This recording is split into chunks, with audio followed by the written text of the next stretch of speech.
All right, what is up, everybody? This is Stevie Breach coming to you here. We sort of went into this match on the last video where we were talking about the mixed tag at Extreme Rules, but this one is going to be a straight-up tag. Last night, out of the middle of nowhere, WWE, in my opinion, kind of hit the panic button with a returning Undertaker to Monday Night Raw, coming down and attacking Drew McIntyre and Shane McMahon. Maybe he's trying to come back and I don't know, just trying to get revenge from WrestleMania 32. This is sort of something that we've seen with Undertaker, when he came back in 2015, 2 years later, trying to get revenge from WrestleMania 30, making it where Brock Lesnar wasn't going to be able to beat Seth Rollins for the WWE Championship, and that was sort of the time that he saw was best for revenge. Here we have him coming down and attacking Shane and Drew, getting the best for Roman Reigns. Roman did get the win at Stomping Grounds, but Undertaker was having nothing of these guys running amok on Monday Night Raw last night. Here at Extreme Rules, we're getting a tag match. Undertaker and Roman going up against Shane and Drew McIntyre. This should be a pretty good match. It's a good way to really sort of Shane's going to be able to show his strengths. Definitely Undertaker, even though he did wrestle a month ago at the Super Showdown over in Saudi Arabia. He didn't have the best match against Goldberg. But you're going to be able to sell Undertaker's name. You're going to be able to put Undertaker's name on a ticket. You'll be able to tell people to tune in to the WWE Network. I can honestly say that I knew Undertaker versus Goldberg was going to be a shit show. But I still tuned in to watch that main event when it came across the timeline on Twitter that the match was starting. I immediately put down what I was doing, turned on the WWE Network, and watched it. I didn't watch any else of that show, and it's honestly the same thing I did with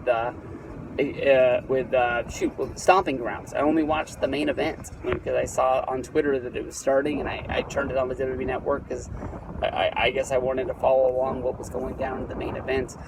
This is going to be able to protect Undertaker. Normally with Taker, if he wrestles a match, he has to go in almost like Hulk Hogan, get himself put back together, has to have some sort of surgery. I guess they were safe enough at the Super Showdown. Undertaker isn't hurt that he can't work this match, but maybe Taker just wants to come back and have a match where he can say, if this is my last one, because you never know when that last one's going to be, I don't want it to be that match against Goldberg. I don't want to go out as that aging veteran that isn't supposed to be there but keeps coming back because Vince has my number on speed dial every time something gets bad and needs a favor. See, Undertaker comes back basically every time Vince needs a favor. It's almost like you draw between Shawn Michaels. Shawn Michaels was interviewed recently talking about that DX versus Brothers of Destruction match.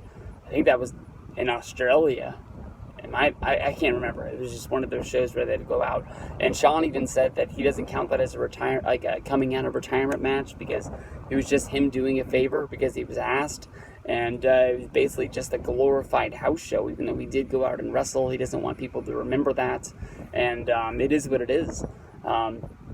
But Taker, I think, maybe wants to get in there with Roman, Shane, and Drew, knowing that they can sort of do some smoke and mirrors. He can go in there. He can hit the choke slam, give the last ride, whatever it is. Maybe give a tombstone if he needs to.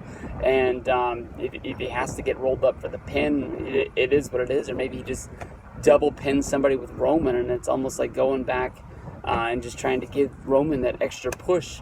Where people haven't been booing it lately since coming back from the cancer scare. But maybe that's just what they need. So this should be a good match. It honestly is sort of a surprise, even though it is Extreme Rules, where you sort of throw the stipulations out there and anything can happen. Maybe they get some sort of a big stipulation on this match. But even though I don't really want the continuation of the Shane McMahon push, I think that honestly Shane could possibly get better by losing matches and still feeling that he is the best in the world, other than going out there and just beating everybody and everybody just sort of just throwing their hands up like, well, how does this get anybody else over other than him? But I think that if he was to lose and still claim that he was the better man, I think that would be good for everybody that's involved. Plus, I would love to see McIntyre get to that point where he can actually hold that WWE Championship over his head and be the main man, or at least the main heel in the company, because he deserves it. He sort of is thrown out of the company after the whole 3-man band deal. I like Slater. I don't mean to say it like this, but for some reason, they got rid of everybody, but Slater got to stay. McIntyre went out, wrestled for a whole bunch of other companies as well as Impact. He was the Evolve champion and just kept progressively just trying to show WWE how good he was and how they made a mistake, and he got to come back to the company. And that's what I'm hoping for, is we finally get to capitalize that, and he is the main guy. In my opinion, he already should have been there, but we'll see what WWE sees for him in the future. At the pay-per-view, as of right now, take the pin that Roman and Undertaker gets the win. I mean, why do they have this match other than to try and get the heels over? And I guess it's not like, Undertaker got pinned here, which I think a lot of people think is crazy. I don't think that hurts anybody, and I just really want McIntyre to get over, I guess, and that's about it. Peace out, everybody.